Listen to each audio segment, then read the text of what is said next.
So, you guys, what we're going to do is, Ryan, do you want to go over the jobs as far as, so let me go through. Our mission here today is to have the patient having surgery and then to suddenly need a code blue. So what we want to do is practice how we're going to undock the robot, move stuff out of the way, get the crash cart, and start CPR. So we're kind of seeing how that whole process works, because obviously it's different than regular surgery. So that's our goal. You guys will go get the crash cart in the usual space. We'll do all that stuff. So Dr. Ramaswamy is going to be surgeon. Dr. Lowe's here to do anesthesia with Amy and Jeff. Okay, Amy and Jeff. And but Ryan has a really cool list of when we go to undock it, what the duties are and what everybody needs to do. So I want him to run over that real quick. Good morning, everybody. I'm Ryan Mitchell with Intuitive Surgical. This is my manager over here, AJ Kawasaki. Many of you probably have interacted with Melanie Carter. We both work with her, so we'll be familiar faces as we launch the program. Okay. So just so that we're in line with you guys, so for the code blue, as far as the robot, what is our goal here? Are you guys wanting the robot to be pushed back, or are we simply just wanting the arms? Completely undocked. Completely undocked. undocked. To move out of the way. Because the crash cart is coming, we need to surround the patient. Okay, awesome. So But first priority should be undocking the arm. exactly. So the compressions can start even if we're wrong. Exactly. Okay, cool. So, so our objective today is to teach you guys how to safely but quickly and effectively remove these instruments, get the arms back, get the robot out. Okay. So I typed up this list like Laurel was talking. So we'll go ahead and we'll pass this out to the participants, or everybody, and we'll kind of talk through it first, and then we'll execute it, and we'll debrief and talk about what we can do better or what we did through. Oh yeah.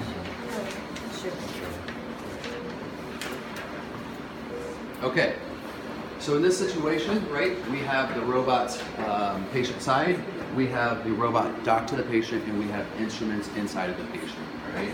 So if we follow the steps on the sheet, okay, our first task is to remove the instruments, okay? So our general rules for removing the instruments is to make sure that we're not grasped to any tissue, okay? If we're grasped to any tissue, the surgeon needs to let go of the tissue from the surgeon console. In this situation, we're not grasped to any tissue, right? So we're simply going to remove the instruments. To remove the instruments, I'm pressing down on my instrument release buttons, and I'm pulling straight out, okay? As soon as I have that, right, this can be a multi-function or multi-person operation, okay? So if we have somebody over there, right, they can start removing those instruments, okay? So once we have all the instruments removed, okay, our next task, all right, is to actually undock the arm from the cannula, okay? To undock the arm from the cannula, I'm pressing down on my cannula mount release, right? And I'm pressing the port clutch button and pulling straight back, okay? I can get this arm up and out of the way, all right? Okay? So that's how we release the arm from the cannula, all right? We still have our endoscope in, all right? We still have our endoscope in, so endoscope needs to come out, all right? And to release the endoscope, I have the release levers right here at the base of that housing. Okay. Any questions so far? Okay. One question I have is would there be any preference to keep all of the robotic units and scopes sterile at that point? So that's something to consider maybe with practice with the timeline, is if you have to use, otherwise obviously what you say once the patient is stable, so there's something to consider for the practice. So you guys want to keep them sterile? Yeah. Okay, cool, awesome. So we'll put these back. Another reason why something here is ideal, just in case Totally, that scope yeah. is there, especially if it stays hooked up. Yep, that's totally your preference. And then again, we would do the same thing for the remaining 3 arms, right? Press down on the cannula mount lever, port clutch, pull it back, up and out, okay?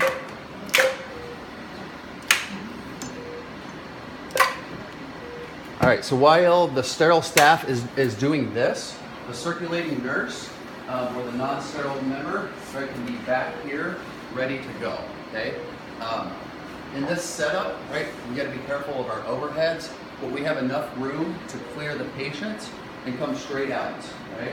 At this point, the non-sterile member will just pull straight back, right? Now we have access to the patient, okay? At that point, you guys can follow your proper protocol for your code for your situation, all right? Does anybody have any questions over the steps that we just covered? So the table position control is linked, right? That is correct. Okay. When does it unlink? So at the beginning of the day, what we do is we connect the system with the table. So during the procedure, it's going to be. But you can manually override it anytime. Yeah, exactly. Anytime. I mean, what I'm thinking practically is that, with these cases being done in Steve T-Bird, we're trying to level while the removal, as soon as tissue is released, while the removal of the instruments and undocking the cannulas is happening. So that works, right? You can, but only 2 instruments can be in the place, and it's a lot easier to just remove it. Yeah, All the instruments, it takes 30 seconds or less, and then start leveling after it's cleared. Right. You can start leveling when the robot is about to be cleared. Pulling out. But the instruments, and as long as the cannulas are free, you can do whatever you want. if we start adjusting the table while removing arms, it's going to air out. That's a safety feature. So like you said, best bet is once all the arms are undocked and pushed back, then go ahead and bring them to the neutral. Moving while it's docked is essentially the only feature for multi-quadrant surgery. Right. And when you have 5 to 10 minutes for everyone to kind of just slowly do it. When you're crashing, Right. you don't want to do that. You just get everything off because it's too slow. Great question. And most cases are not steep turned under. Any other questions? Okay, so what we can do now is we can redock the robot. Those who will be playing the different roles, we'll talk through it, and then we'll actually just do a dry run after that. That's all right with you. Okay, great. All right? Okay. So if somebody, circulating nurse, wants to go ahead and drive the robot in.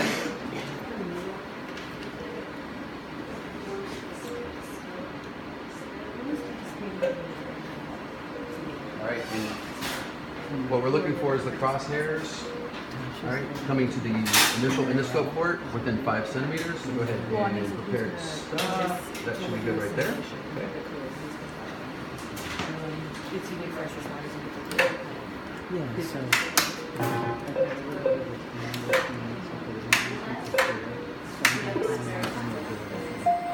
Install the endoscope for targeting.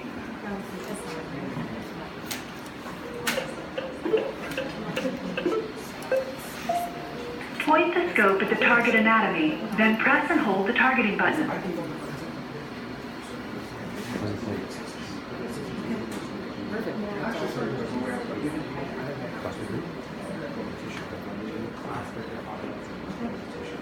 So we have the option of grasping on position with the instruments. Let's do that. You ready to But do it that? should automatically release. What's that? It automatically releases. Kind of, it depends on the angle of the instrument, and so if you're grabbing tissue like this, Yeah, it's well, going to torque. Workspace may be limited. Targeting is skipped. So while we get set up, can we just remind everyone the difference between a staph assist and a code blue? Yes. Okay, so a staph assist means that you're calling everyone in the OR area. It will ring all the anesthesia phones. A code blue calls everyone in the entire hospital. That means the code blue goes out to every floor of the hospital, to the ICU phones, and so the entire hospital will respond, including the pharmacists and all that. During the day, when we're well staffed, a staph assist is appropriate because we have people to handle it and there are plenty of people around. Off hours, weekends, when you may not have enough people, or even during the day if you need more resources, then press the code blue. For our OR nursing staff, just remember when you press the code blue, you are expected to fill out that the code blue sheet. Okay. All right. And so for the purpose of today, when obviously the patient's going to code, so when the patient codes, don't for real press the button, just walk over and announce which one you're going to press. I'm going to bring your camera out just a little bit. Okay. All right, so we are docked. Doc is going to go ahead and keep his tip-up fenestrated, grasp the tissue. That way we don't skip an actual step in the procedure, okay? So who's going to be patient side assist? I can be patient. Who's going to do it? Okay. Anyone else? No, it's you. Alright, so, and then we would ideally have like a stroke tech up here as well. Okay, so you're going to be up here as well. Okay. Somebody be a surgeon. AJ, you want to play something? Okay. And then we need a circulating nurse. Okay. All right, so before we get started, does anybody have questions on their roles, right, and what they need to do to execute? All right. So Laura, I'll go ahead and I'll pass this over to you. I'll let you initiate the code blue, and we'll run through this. Everyone's waiting for the instruments here. I'll need to come around. Just the scope, I'm going to put on that sterile unit. That's What on here. we'll do is that usually we'll have like a separate nail stand Okay. that will be right next to the bedside assistant. Usually, then it'll be like a tub almost. Right. Yeah, I've seen that. You've seen that, right? Mhm. You can just kind of dump everything there, including the basic gas and everything. Right, ready? Tom, I'm gonna. So, oh, Running over. maybe it was just the claim. Never mind, it came back. I saved the patient, we're all good now. All right, so surgery's going along just fine. So this is like a 45-year-old, otherwise healthy guy having urologic surgery, and everything's going fine, and suddenly Amy says, oh crap, this isn't good. And we look up, and there's a very ugly rhythm. What is that rhythm? It's V-fib, not a good thing. So, we need to get this patient ready to get treated for his V-fib, so.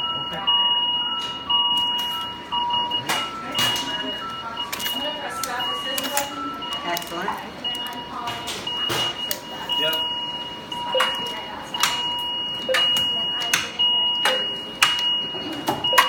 Now you can clear the robot. Robot's coming out. Hey, you guys, whatever piece of equipment do we really need in here in order to shock this patient? Code card. I'll go get the code card. Now the robot's clear.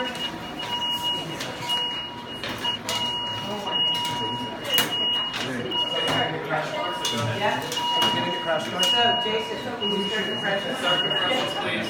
Or the surgeon level. Okay. We'll make it work. So who's arriving from staff assist? All of our. You are. Okay. Okay, so you're second for compressions.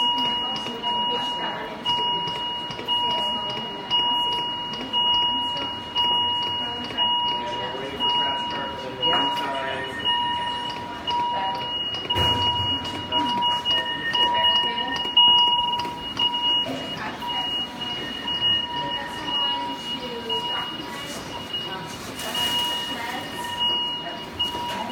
So we usually keep time. So is someone a timekeeper?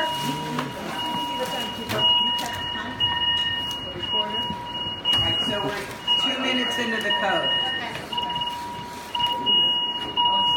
Okay, so at 2 minutes, we should check for a pulse, right?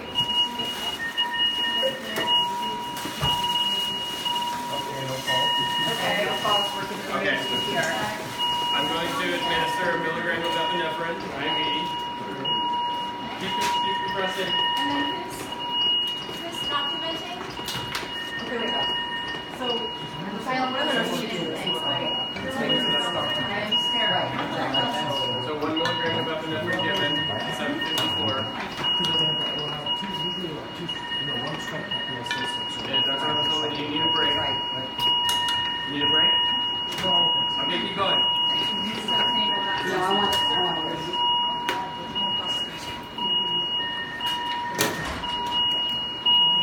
Okay. And are we on time? Okay, we are 3 minutes in, 3 minutes in? Okay. and we have no pulse when we check the pulse. No pulse, okay.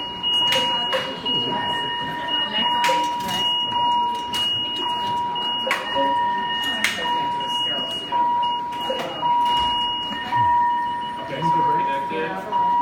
This is too high for me. And we've circulated at least a minute. Yep. So we're stop for pulse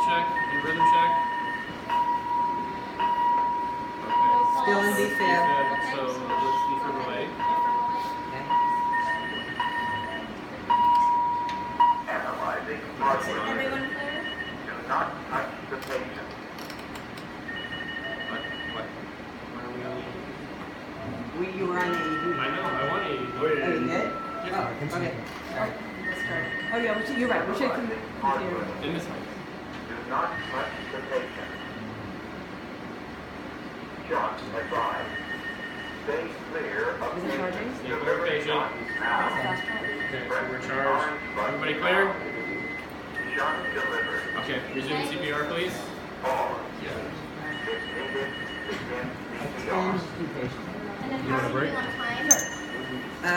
We are Same time for another 5 minutes in. Release pressure between compression. You're too stuffy. Muscles. Yeah. So usually on this end, there's like also a thing that tells you like how long you do. Compression. I want to do. So you want it to go all the way to the top.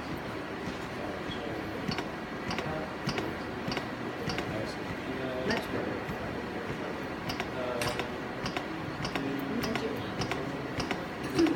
It's so slow though. It's supposed to be 100, isn't it? It's telling me to go so slow.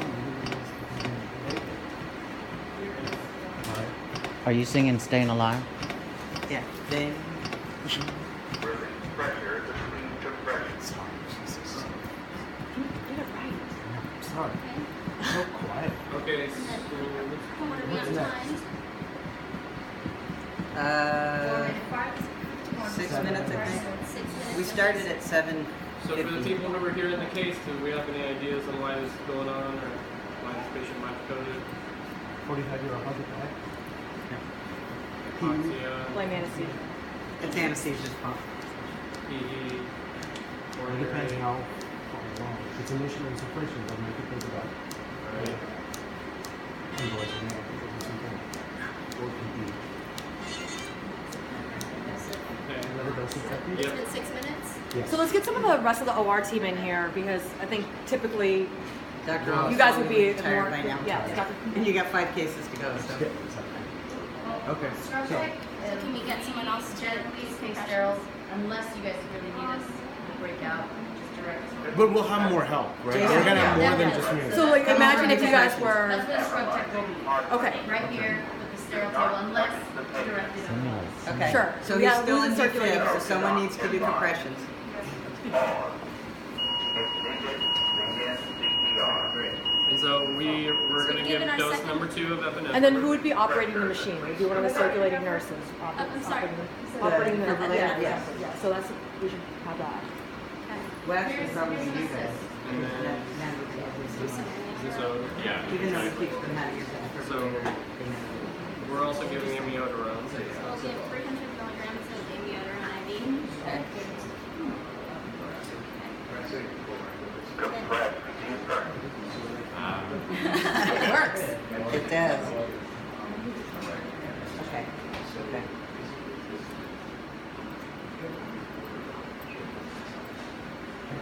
And then is it time for another hour? There's been a rhythm change. Okay. Keep compressing. And where do we go? So we want to get stuff to 5 minutes.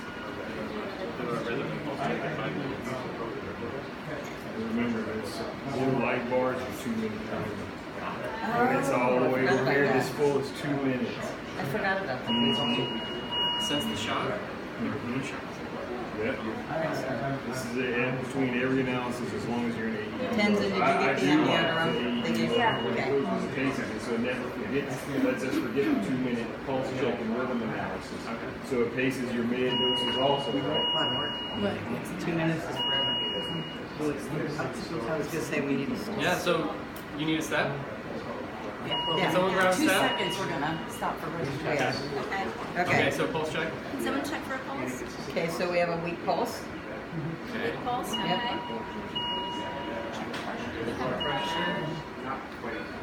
No, it's Is just, it yeah. going to populate some? No. Yeah, say it's 88 over 50. Okay, great. Okay. And Another it's a life miracle. Heart rhythm. Do not touch the patient. Okay. No shock advised. Yay. Yes, he's inside his rhythm and he has a pulse. Okay. Okay, good. Okay, finish the surgery. Okay, so let's kind of debrief Yes. some of the things. So, I guess, did anyone notice anything that we could have done better or things to keep in mind? Our surgical assistant can ask our surgeon if the tissue was released from the instruments prior to pouring out the stuff. So that was one piece of feedback I was going to give, because ultimately, in real world, if that was going to happen, as a surgeon, you're going to be leading that, right? Right. Concomitantly with anesthesiologists. So just that. They're in there. Ideally, you want to pull them out. No, leave the ports in. Leave the ports in, because if you pull them out, you know, what if there's port side bleeding? Okay. You know, whatever is happening, just leave it in there. You're not doing anything to the abdominal cavity, unless it's thoracic. That's a completely different story, right? For the most part, leave everything in. Just get him to whatever position we need to start compression. And we didn't start compressions early enough, right? So as we're removing the ports, assuming the patient is ready, we should technically start compressions. So somebody. So even before I think there was a lot of focus on getting the robot away, which is important, but as soon as, it should really be getting the ports out, or and then compressions immediately. And then also, it took a long time for someone to get the code cart. I know this is like not a real scenario. I think we would have been faster in a real scenario, but someone should just be getting the code cart immediately. Moving that robot back is not a priority in this situation at all. And then also, once the code card comes, the actually defib path need to come out. I understand this is a practice scenario, but the defib path need to get on the patient. Well, compression-wise, if we were to remove, detach first, then, instruments out, detach, and then start compressions, if you say, because technically, yeah. Exactly. The tech can easily pull back the arms themselves if the robot cannot be physically pulled back by the wheels. Yeah. So just clearing a space to just start compressions and then worrying about moving the actual robot a little bit later. Anyone else? You guys have? Well, just getting the pads on is going to be tricky when the arms are tucked, which they're going to be, like, pretty securely, right? So I don't know. Yeah. Good point. But you should have easy access to them.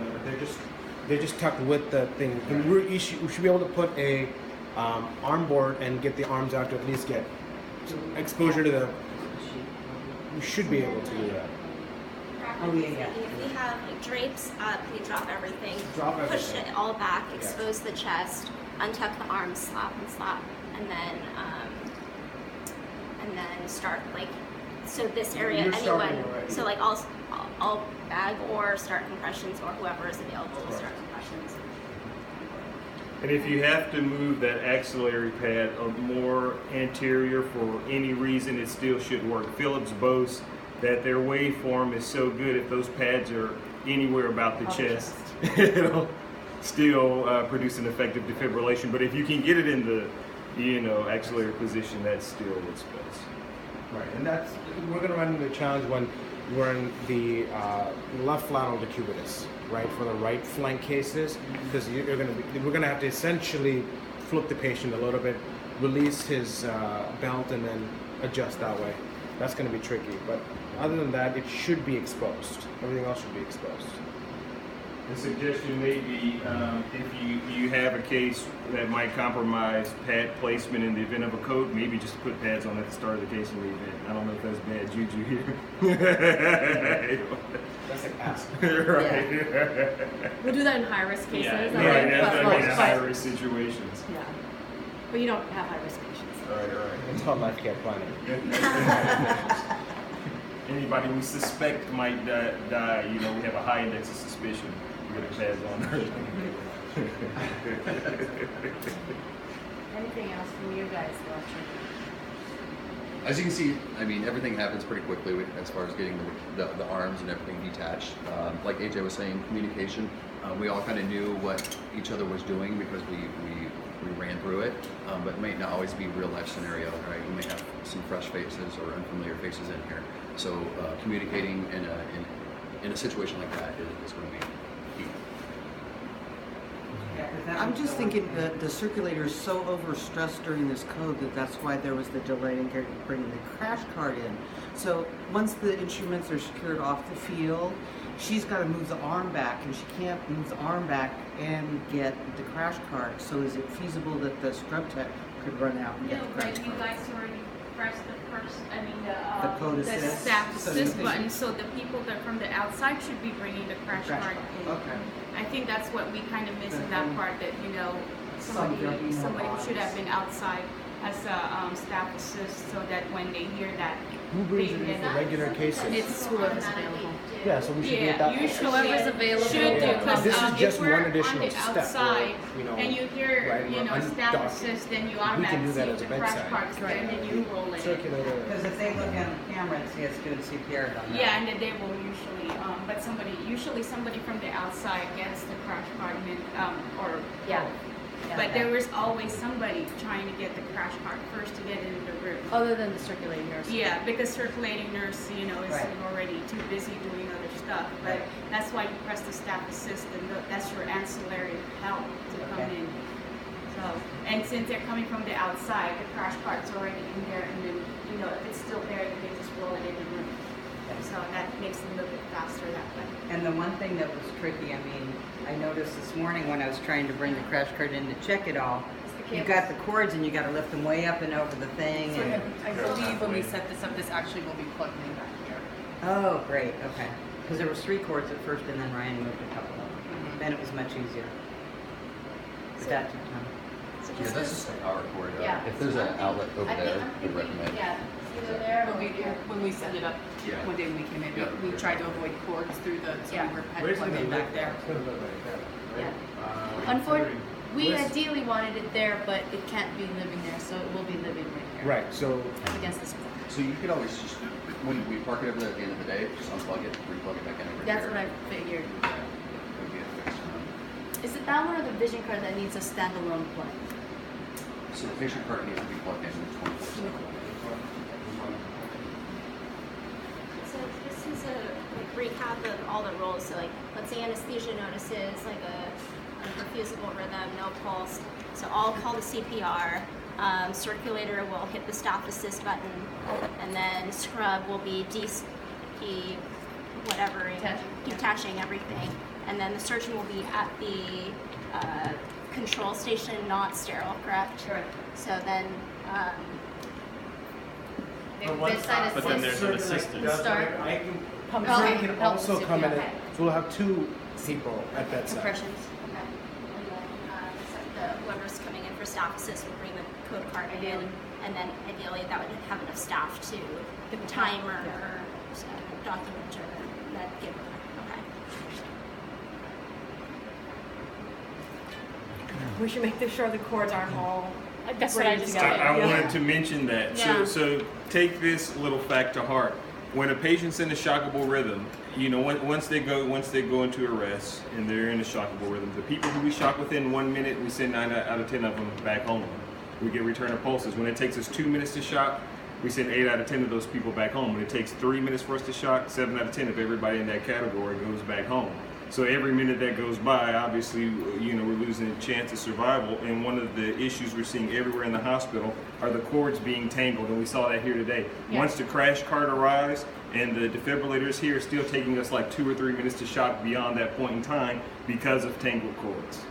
So whoever's checking the crash cart needs to go through and make sure that all these cords are free, even your leads, in the event that you need to pace. Another situation we faced in the ED a few days ago. Okay, so this is your ECG trunk cable. The trunk cable was plugged in, but the actual leads were not present. And whoever checked the monitor, because they saw the trunk cable, they assumed the leads were there. So I started going through the facility, checking all the code cards, and that was not the only one that was like that.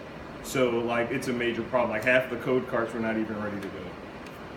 Yeah, you're right, exactly. So please, here in your department, which you can control, make sure it's not just the ECG trunk cable, that you have your leads and your leads are plugged in and they are not tangled. Because again, it's delaying shock 2 to 3 minutes longer than we have to. And certainly we're not able to pace patients if that's not there.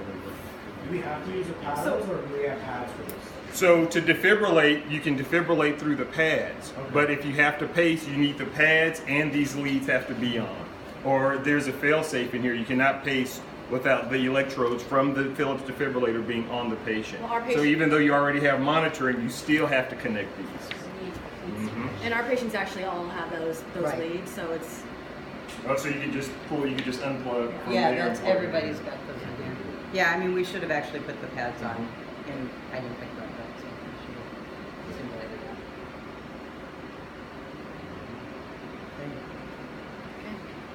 Okay. Anything else you guys can think of? Okay. All right. Thanks.